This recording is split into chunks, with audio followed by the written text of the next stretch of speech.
Let's go. Could have been anywhere in the YouTube world, but you're here with me, and I appreciate that.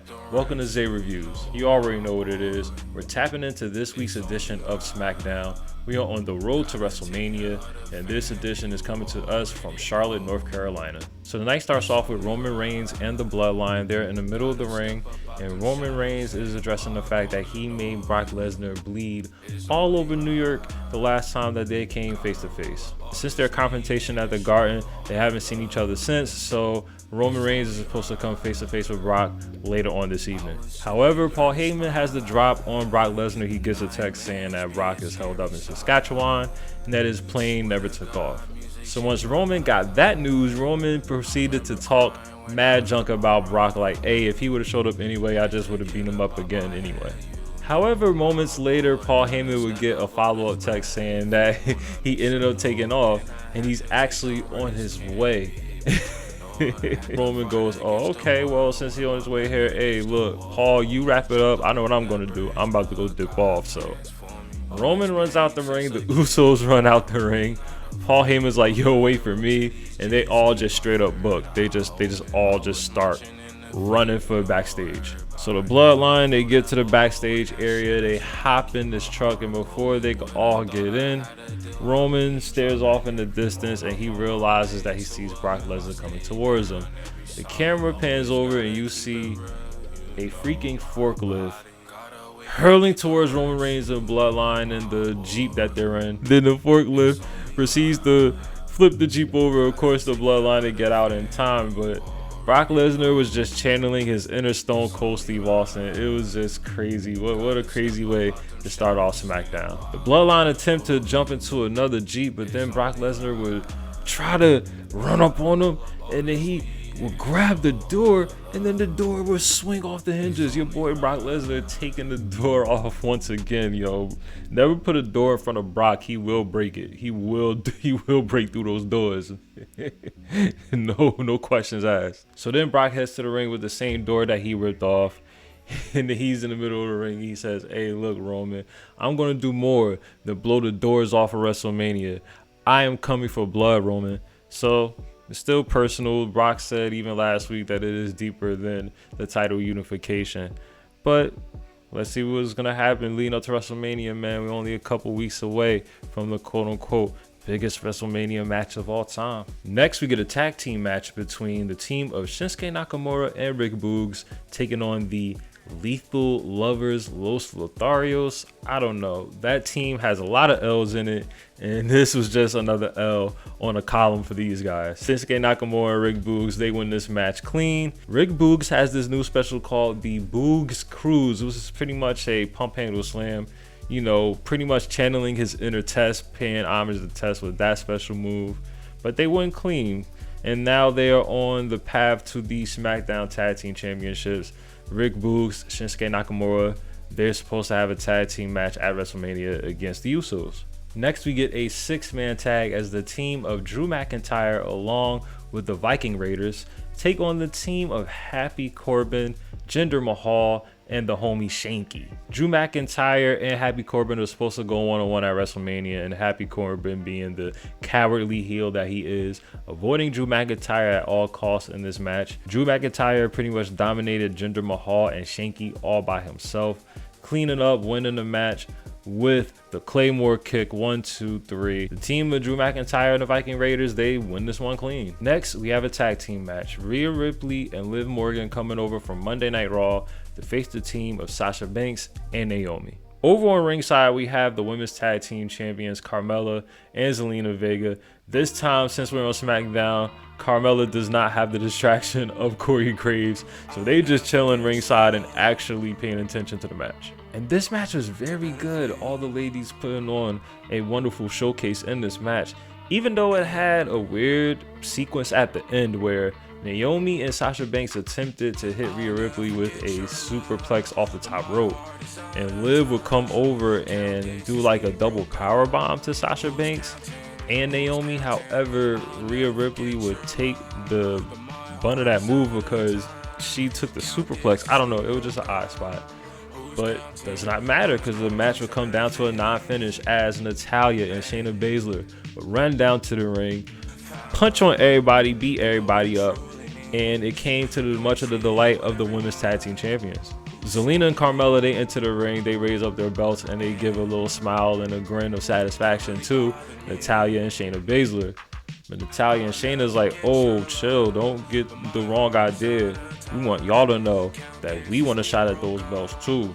We want you to know that we coming for those belts too. Don't think that it's all buddy-buddy. So after the break, Sonya Deville, she makes it official. Natalya and Shayna Baszler will be joining the women's tag team title match. So now we have a fatal four-way. Natalya and Shayna Baszler, they are a team. Then we have Sasha Banks and Naomi. Then we have Carmella and Zelina Vega. Then we have Rhea Ripley and Liv Morgan. And they're all going to fight for the women's tag team championships at WrestleMania. After that, Michael Cole stops and talks to Pat McAfee on commentary and says, hey, you've been summoned backstage. Mr. McMahon wants to talk to you.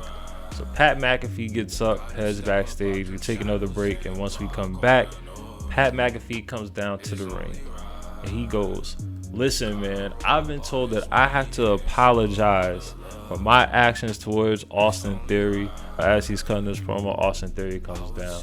And Pat's like, look, you're not going to get in the way of my dream. I'm sorry that I had to beat you out the way that you had to get beaten up for. I'm sorry that your mom brought you into this world. I'm sorry that you're such a punk biatch. Like, he was going in on him. And all Austin Theory did was just give him a quick shove and said, hey, you still apologize. So, little quick segment between these two. Look, we all know, look, as far as this match goes, I'm pretty sure it's going to be entertaining. But let's be real, Pat's going to go over. We all know Pat McAfee's going to go over. Along the way, it's going to be entertaining. I want to see Austin Theory bombard and crash in on the Pat McAfee show. Like, if he runs in on the Pat McAfee show, that would be a good way to build up this match. I don't know what interview he would, like, intrude on, because I don't know if Pat McAfee's going to have any more interviews with anybody from the wrestling world before WrestleMania, but it'll still be a good build if Austin Theory pops up on his show. So next we get a quick medical update on the condition of Big E. Unfortunately, on last week's edition on SmackDown, Big E caught the Illest injury. He had a match with Ridge Holland, and Ridge performed a belly-to-belly suplex on Big E. And Big E unfortunately landed awkwardly on his neck, injuring his neck, breaking his neck, and man, you know, it was just a rough thing to see. But we get a medical update, and he's doing all right, and hopefully we'll see him sooner than later. Speedy recovery to you, Big E. But next we do get a one-on-one match between Ridge Holland and Kofi Kingston. You could tell that Ridge has to regain his confidence in the ring. It has to be tough being a professional in this business, and unfortunately being on the opposite side of an injury and being the person who caused the injury. I know it's got to be rough psychologically, and you could tell in the ring that Ridge is still kind of nervous after that going down. He'll have to find his footing all over again. But the match was okay. Ridge Holland wasn't alone. Ringside, he had Sheamus, and I know his name is Butch now. It's a horrible name, it's a horrible gimmick, so I'm still going to call him Pete Dunne. Ridge Holland had Sheamus and Pete Dunne with him at ringside. The match will come down to its end as the ref would banish the two from ringside, and as the two were walking away, Pete Dunne would run back towards the ring. This would cause a distraction to Kofi. Sheamus would pull Pete Dunne back out of the ring, and as Kofi was turning around, Ridge Holland would hit his special, which is called Northern Grit. 1, 2, 3, and Ridge wins clean. I'm surprised that they gave Ridge this win after causing that injury to Big E. I thought that maybe Kofi would have got the win, and I'm actually curious to see what they're gonna do. Like, maybe they were planning to have like a New Day versus this Sheamus and like his people at WrestleMania. Maybe they was gonna gear up for a 3-on-3, but now that Kofi is all by himself, maybe they could just book Kofi and Sheamus one-on-one.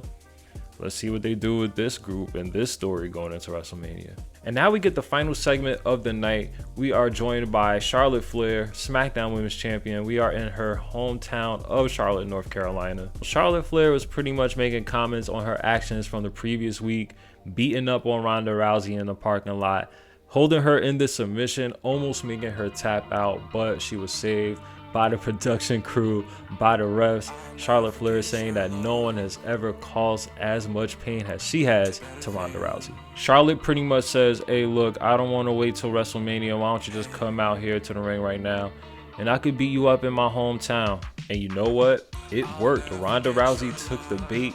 She came out towards the ring, and Charlotte actually had a kendo stick tucked behind the stairs at ringside, so she pulls out the kendo stick, but it didn't do much. Ronda Rousey still put the punch on Charlotte, and the fight spills out towards ringside. As they're fighting at ringside, Ronda would apply the ankle lock to Charlotte, but behind the barricade, Charlotte would reach for another kendo stick, and that would get Ronda off her ankle. She hits Ronda off the ankle. Charlotte got Ronda off of her. She would counter that with a power bomb through the announce table, and that is how we would end this episode of SmackDown. To be honest with you, as far as a build, this SmackDown was pretty mid. A lot of the matches were quick, a lot of them were just ran through, and I felt like that this episode was backwards. If they would have started the night with the Ronda and Charlotte segment and then ended the night with the Roman Reigns and Brock Lesnar segment, maybe it would have had a different tone. But I felt like that this episode was mid. They got it out the way, and with one episode of SmackDown remaining, I wonder what they got in store for us next week. WrestleMania is right around the corner, y'all, and we're approaching quick. So this is my review for this week's episode of SmackDown. Thank you for following through the Zay Reviews once again. And if you haven't already, please make sure you like, comment, share, subscribe, throw the notifications on, engage, people. Until next time, peace.